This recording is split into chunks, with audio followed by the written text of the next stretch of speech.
Morning, good afternoon, good evening, and welcome to door number 3 of the Hallmark of Greatness podcast Advent. I'm Anthony Burke, and with me again are Joe Higgins. Hello. And Craig Lowe. Hola. Door number 3 is a film called Christmas Inheritance. Before ambitious heiress Ellen Langford can inherit her father's business, she must deliver a special Christmas card to her dad's former partner in Snow Falls.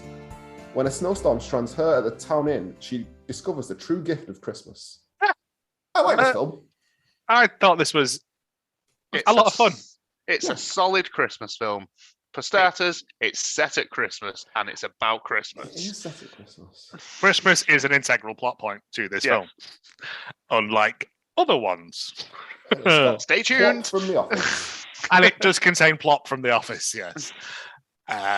Jake Lacey, as he's known to his real friends. And also in this, he's called Jake. They don't think far outside the box.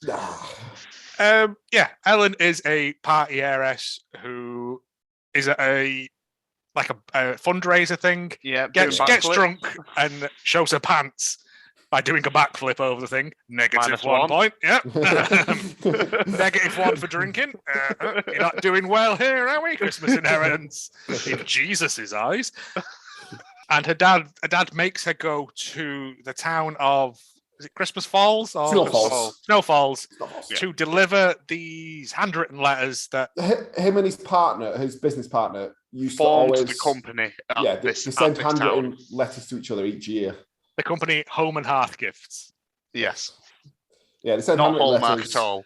and he's entrusted her in order to gain his trust, I guess, with the company. To show that she's worthy. So she has to go without any credit card. Can't take a credit card. She's only got $100 to her name. She can't say who she is in relation to, because Snow Falls love this company because it's all started there. It's the only thing that keeps this town going, it would appear.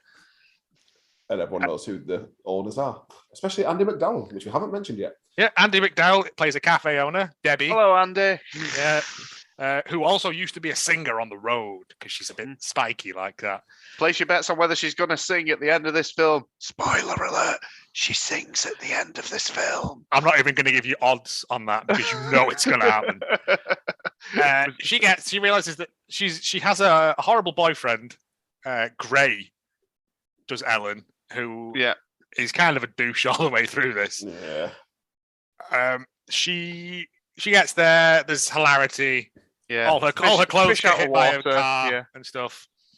But she learns that she meets Jake. It's a small town, and Plop is essentially doing everything. He drives a taxi, he runs the hotel, he helps the needy. Writes the theme tune, sings the theme tune. But Zeke, who they have to hand these things over to, has gone on one of his wilderness retreats and doesn't have his phone with him. Yeah. And so she has to hang around there. They go for a walk. They see. Walk. Is this before or after? It's before the storm. But they meet. What's the tramp called? Twitchy. Jumpy. Baxter. Yeah. Baxter is right. Baxter, the town tramp. Because we had a theory, didn't we, that everyone has to be the town tramp at some point. Yes. For 1 year, you have to be the town tramp in this perfect town. Yeah, because if this town's perfect, why are they not helping Baxter out? Yeah. No, because he has to do it. It's a rite of passage. Yeah, then he'll be there one day. He takes the job, whoever has to become the tramp this year. Or maybe he kills. Oh. No. It's like you have to eat a cake, it's got a P in it. Whoever gets the P is the town tramp for the year. Yeah.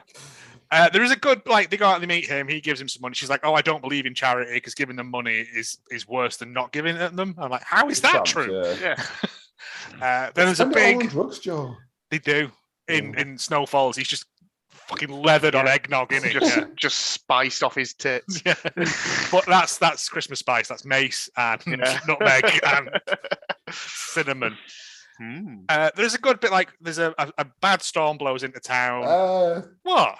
They say it's a bad storm, but I'm sure about half an hour later there's no sign of this storm. It only takes the power up to the poor side of town, we discovered.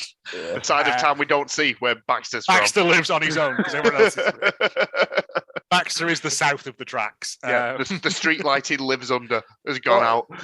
Ellie helps out around the hotel in order to stay away because she's got no money. Yeah.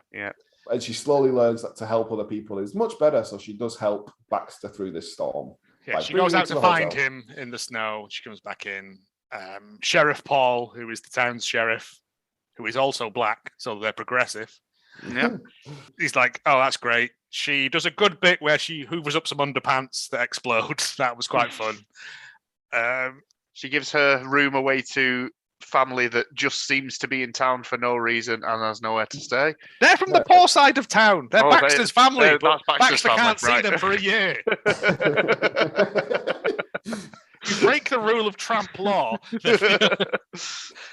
Yeah. And then, they're trying to raffle stuff off, and all they've got donated is like a used corn cob. It's like sad prizes. So she's like, oh, I do this for a living. Well, I don't, because I'm not who I say I am. Yeah. But she manages to convince everyone in the town to give away stuff for a jar of cookies. Apple. But for some biscuits that she's learnt to biscuit. Yeah. She's learnt to biscuit. Yeah. Which is how Andie MacDowell figured out who she really is.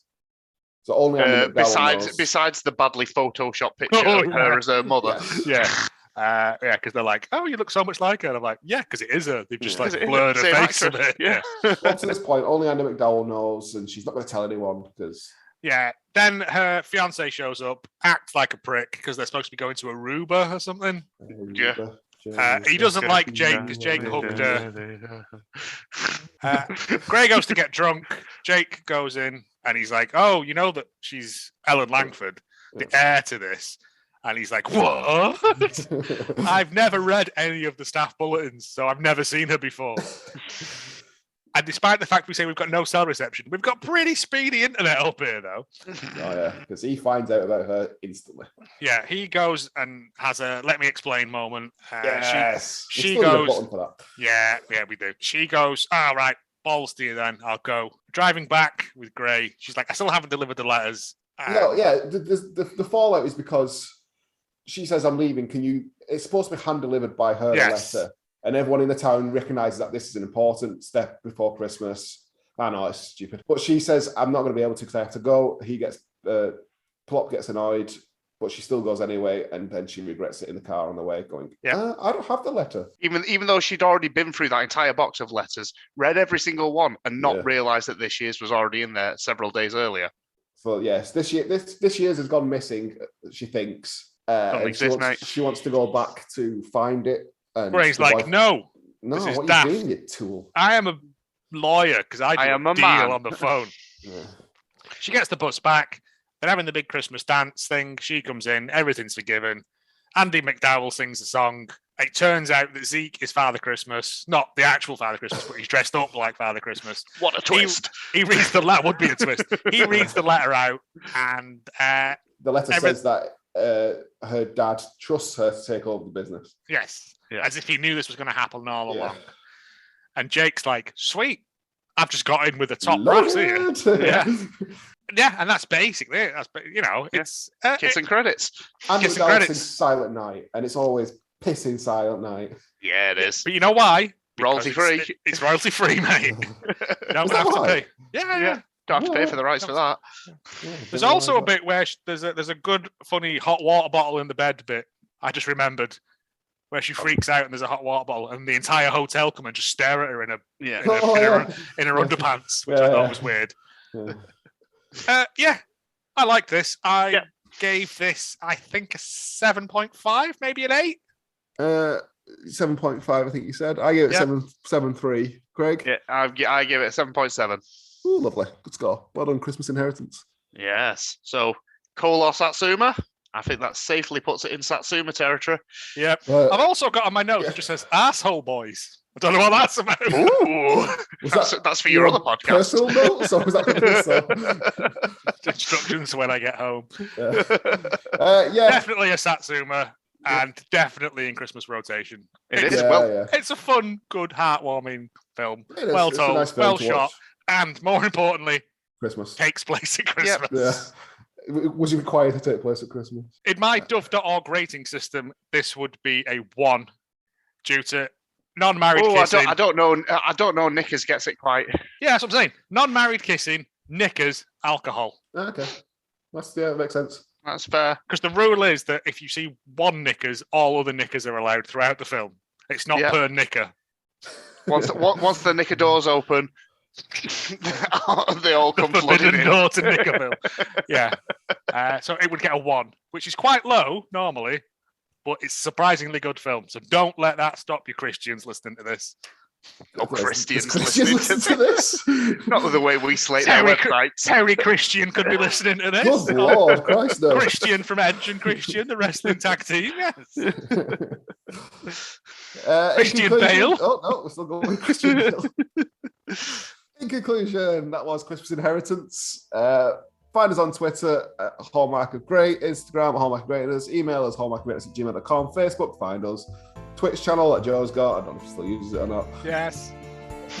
Christmas Inheritance, anything further to add? Asshole Apparently boys. not. Tune in tomorrow at the Asshole boys, number 4. Goodbye. See you tomorrow, boys. Ho, ho, ho.